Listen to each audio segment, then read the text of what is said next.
Hello everyone, स्वागत है आपका आपके ही चैनल अमित अलवी में। दोस्तों, आज हम इस टॉपिक में legal ethics accountability lawyers for bar bench relation की अगले लेक्चर के बारे में बात करेंगे। इससे पहले मैं आपको बता दूं कि आप अगर वीडियो देख रहे हैं तो वीडियो को पूरा देखिएगा, तभी आपके समझ में आएगा। अगर कोई डाउट होता है तो आप कमेंट बॉक्स में पूछ सकते हैं। और किसी भी वीडियो में मैं जो भी बातें बताता हूँ उसके बारे में मैं डिस्क्रिप्शन लिख दे रहा हूँ कि मैंने इस वीडियो में आपको किन किन टॉपिक के ऊपर इंडिकेट किया है। इसलिए वीडियो को पूरा देखिए, उम्मीद करता हूँ, और अच्छा लगे तो शेयर जरूर करिए। तो चलिए हम टॉपिक में बात करते हैं। लीगल एथिक्स में जो अगला लेक्चर हमारा है उसमें सबसे बड़ा टॉपिक आता है विधिक शिक्षा समिति। लीगल एजुकेशन कमेटी क्या होता है? तो लीगल एजुकेशन कमेटी जो है वो हमारा भारतीय विधिक परिषद धारा 7 का ज में विधि शिक्षा का उन्नयन कराना, इंडिकेट करना है, और ऐसी शिक्षा प्रदान करने वाले भारत की सभी विश्वविद्यालय जो राज्य विधिक परिषद की विचार विमर्श करने संबंधित कृत्य समिति के जरिए किया जाता है। तो लीगल एजुकेशन कमेटी वो आती है, अगर हम अपने भारत की बात करें तो भारत के वे सभी विश्वविद्यालय जहां पर विधिक शिक्षा का प्रावधान है, जो विधिक शिक्षा करवाता है, वो उसकी विचार विमर्श करने और संबंधों के कृत्य समितियों का के जरिए किया जाता है, विधिक शिक्षा समिति। अब इसमें अगला टॉपिक हमारा आता है सिविल अवमानना, सिविल कंटेम्प्ट। जैसे कंटेम्प्ट ऑफ कोर्ट है, कंटेम्प्ट बाय जज है, उसी तरह सिविल अवमानना है, सिविल कंटेम्प्ट। इस सिविल कंटेम्प्ट क्या होता है? देखिए, सिविल अवमानना मतलब सिविल अवमानना, अगर सिविल न्यायालय में अगर कोई अवमानना करता है तो सिविल अवमानना का मेन मकसद दंड देना नहीं है। सिविल अवमानना का मेन मकसद यह है कि उसके द्वारा दिए गए आदेशों और निर्णय का पालन करना। अब मैं इसमें आपको सजा के बारे में बताऊंगा कि कितनी सजा है। तो अगर सिविल अवमानना की प्रक्रिया में ऐसा कोई कार्य या ऐसा कोई कृत्य जिसमें कोई चूक के रूप में लिया जाता है, जिसमें न्यायालय के निर्णय एवं आदेशों की अवहेलना की जाए या व्यक्तिगत किसी का क्षतिग्रस्त हो, तो उसको सिविल अवमानना कहते हैं। अब सिविल अवमानना कैसे होगा? जैसे मान लीजिए कि वादी और प्रतिवादी, अगर सिविल कोर्ट किसी मुकदमे की सुनवाई कर रहा है और वादी के प्रति निर्णय सुनाता है कि प्रतिवादी को ऐसा ऐसा करना पड़ेगा, अगर प्रतिवादी जानबूझकर ऐसा करता है तो उसके लिए उसको दंड दिया जाएगा।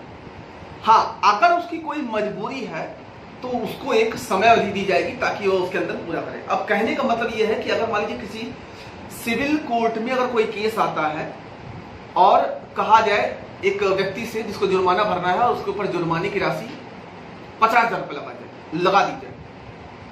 अब वो व्यक्ति 50,000 रुपये देने के लिए सक्षम नहीं है तो उसको दंड नहीं दिया जाएगा, उसको समय दिया जाएगा कि आप इतने दिनों के अंदर अंदर जमा कर दीजिए, या उसके लिए कुछ प्रावधान अलग से निकाल दिए जाएंगे। तो इस प्रकार सिविल अवमानना उस व्यक्ति के आदेश के पालन में चूक को कहते हैं जो आदेश प्रतिपक्षी पक्षकार के लाभ के लिए पारित किया जाता है। ठीक है, जब कोई सिविल कोर्ट के निर्णय को की अवहेलना करता है। जैसे इसमें एक बहुत ही फेमस सा केस है, विद्यासागर बनाम तृतीय एडिशनल जिला जज 1991 क्रिमिनल लॉ जज 2286 के मामले में न्यायालय ने कहा कि सिविल अवमानना के लिए कार्यवाही का प्रयोजन केवल अवमानना के लिए दंड देना ही नहीं है, बल्कि उनके नियमों का पालन करना है। न्यायालय द्वारा पारित आदेश को शीघ्र एवं तत्काल कार्यान्वित कराने का यह एक तरीका है। इसके द्वारा आदेश का शीघ्र और तत्काल पालन कराया जा सकता है।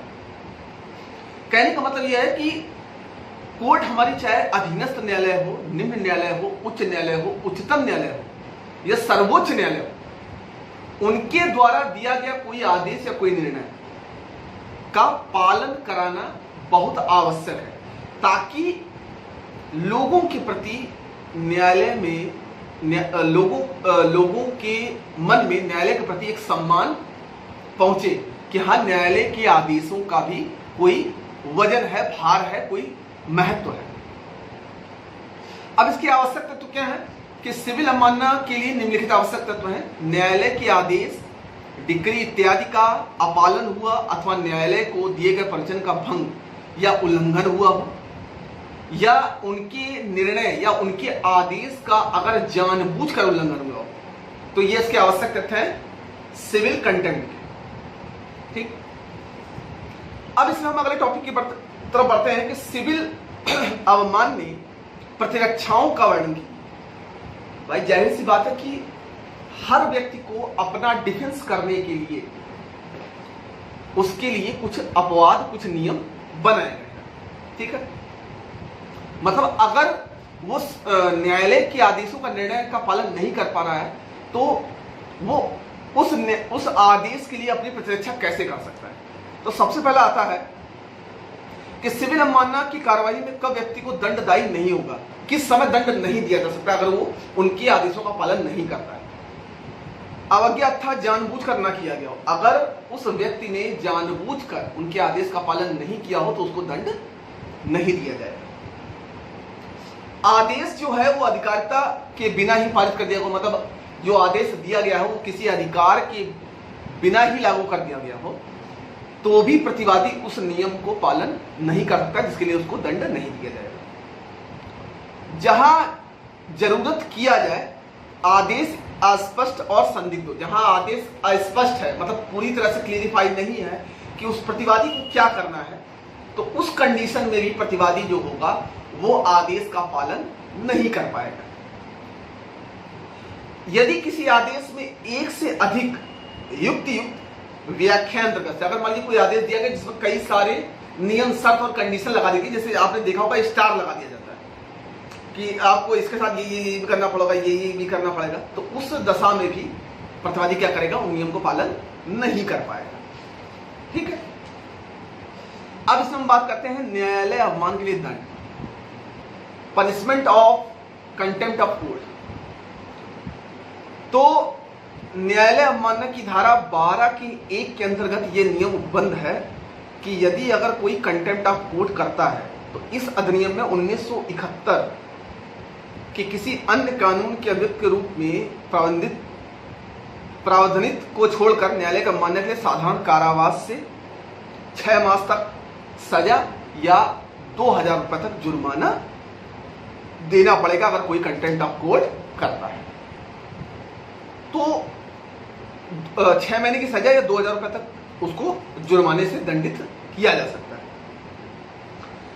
तो कंटेम्प्ट ऑफ कोर्ट का जो एक्ट है 1971, उसमें धारा 12 की 2 में यह कहा गया कि इस कानून के अंतर्गत किसी भी बात के होते हुए भी किसी न्यायालय, कोई न्यायालय किसी अवमानना के लिए, चाहे वह स्वयं उसकी हो या अधीनस्थ किसी न्यायालय की हो, मतलब अधीनस्थ न्यायालय की हो या किसी और न्यायालय की हो, अधिवक्ता अधिनियम 1961 के अंतर्गत अवचार हो इस दंडादेश से जो धारा 12 की 1 में निम्नलिखित है अधिक अधरोपित नहीं करेगी अगर बार काउंसिल को इस विधिक ताकत को, लेकिन बार काउंसिल को इस विधिक ताकत को सर्वोच्च न्यायालय के द्वारा छीना जा, मतलब अगर सर्वोच्च न्यायालय अगर चाह ले कि उसको सजा नहीं होनी चाहिए तो फिर उसको कोई सजा नहीं दे सकता, ना तो उसको कोई जुर्माना देना पड़ेगा। अब इसमें एक मामला है VC Mishra all India reporter 1995 supreme court 2348 के केस में सर्वोच्च न्यायालय ने यह कहा कि अवमान की अधिकारिता के इस्तेमाल में विधि व्यवसाय करने का किसी अधिवक्ता का पत्र इसके द्वारा निरस्त या निलंबित हो सकता है। अगर कोई अधिवक्ता अपने व्यवसाय के लिए अगर ऐसा करता है तो उसका लाइसेंस कैंसिल हो सकता है। ठीक है, किंतु इस विनिश्चय को सुप्रीम कोर्ट बार एसोसिएशन बनाम union of India all India reporter 1998 supreme court 1895 के मामले में सर्वोच्च न्यायालय ने पलट दिया। इस मामले में सर्वोच्च न्यायालय ने यह कहा कि भारतीय संविधान के अनुच्छेद 142 के 2 से यह बात स्पष्ट होती है कि अवमान की अधिकारिता संसद के द्वारा निर्मित कानून के अंतर्गत है। मतलब कंटेम्प्ट ऑफ कोर्ट जो है वो हमारे भारतीय संविधान के अंतर्गत अनुच्छेद 142 के 2 के अंतर्गत निर्मित है, जिसने बार काउंसिल को किसी अधिवक्ता का विधि व्यवसाय करने के अनुसार की धारा 38 के परंतु के द्वारा अपेक्षित नोटिस के बाद अवमानना करने वाले को व्यवसायिक रूप से दंडित करने के लिए या दंड के तौर पर उसका लाइसेंस कैंसिल कर सकती है, उसका लाइसेंस निलंबित कर सकती है। तो ये हमारा हो गया कंटेम्प्ट ऑफ कोर्ट। अब इसी में हम अगले टॉपिक की बात करते हैं, विधि स्नातक क्या होता है। तो अधिवक्ता अधिनियम 1961 की धारा 2 का जा विधिक स्नातक शब्द का अर्थ ये निकलता है कि विधि स्नातक से तात्पर्य है कि भारत का कोई भी विश्वविद्यालय जो विधि की शिक्षा कराता हो या जो विधि से स्नातक हो की उपाधि प्राप्त की हो तो उसको विधि स्नातक लॉ ग्रेजुएट कहा जाता है। ये किस में कहा गया? अधिवक्ता अधिनियम धारा 2 का जा में कहा गया कि जो लॉ ग्रेजुएट होते हैं वो धारा 2 के जा के अंतर्गत आते हैं। वो व्यक्ति जो विधि से स्नातक करते हैं, जो मतलब लॉ करते हैं या जो BA LLB करते हैं, उनको धारा 2 का जा के अंतर्गत रखा गया है। अब बात करेंगे राज्य नामावली, स्टेट रूल। अधिवक्ता अधिनियम 1961 की धारा 2 का में राज्य नामावली से तात्पर्य धारा 17 के अधीन किसी राज्य विधिक परिषद, किसी स्टेट बार काउंसिल द्वारा तैयार की गई रखी गई अधिवक्ता नामावली से अभिप्रेत है। वो 2 तरीके से नामावली को बनाएगा, जिसमें पहली नामावली में वरिष्ठ अधिवक्ता रहेंगे और दूसरी नामावली में अन्य अधिवक्ता रहेंगे। हमारा किसके अंदर गया? 2 का ढा और राज्य नामावली से तात्पर्य धारा 17 के अंतर्गत। सेक्शन को समझिएगा ध्यान से। फिर इसमें आता है नामांकन प्रमाण पत्र। अधिवक्ता अधिनियम 1961 की धारा 22 यह प्रावधान करती है कि राज्य विधिक परिषद प्रत्येक ऐसे व्यक्ति को जिसका नाम अधिवक्ता अधिनियम 1961 के अंतर्गत अधीन है, नामावली में दर्ज है, विहित रूप में नामांकन प्रमाण पत्र जारी करेगा। ऐसे व्यक्ति जिसका नाम राज्य नामावली के इस प्रकार दर्ज है वो अपना स्थायी निवास स्थान में किसी परिवर्तन की सूचना स्टेट बार काउंसिल के ऐसे परिवर्तन में 90 दिनों के भीतर उसको देना पड़ेगा। ठीक है, तो उम्मीद करते हैं कि इस वीडियो में आपको जो भी बातें बताई गई समझ में आई होगी। अगर आपने वीडियो पूरा देखा होगा तो आपको हर एक चीज क्लियर हुई होगी। अगर किसी भी टॉपिक में कोई डाउट होता है तो आप कमेंट बॉक्स पे जरूर कमेंट करिए। वीडियो अच्छा लगे तो शेयर करिए और नए वीडियो की अगर अपडेट चाहते हैं तो चैनल को सब्सक्राइब जरूर कर लीजिएगा, क्योंकि मैं इसी तरह आपको लॉ का और जुडिशरी से रिलेटेड जितने भी वीडियो होंगे जो आपके लिए फ्रूटफुल होंगे उसको मैं अपलोड करता रहूंगा। तब तक के लिए धन्यवाद, नमस्कार।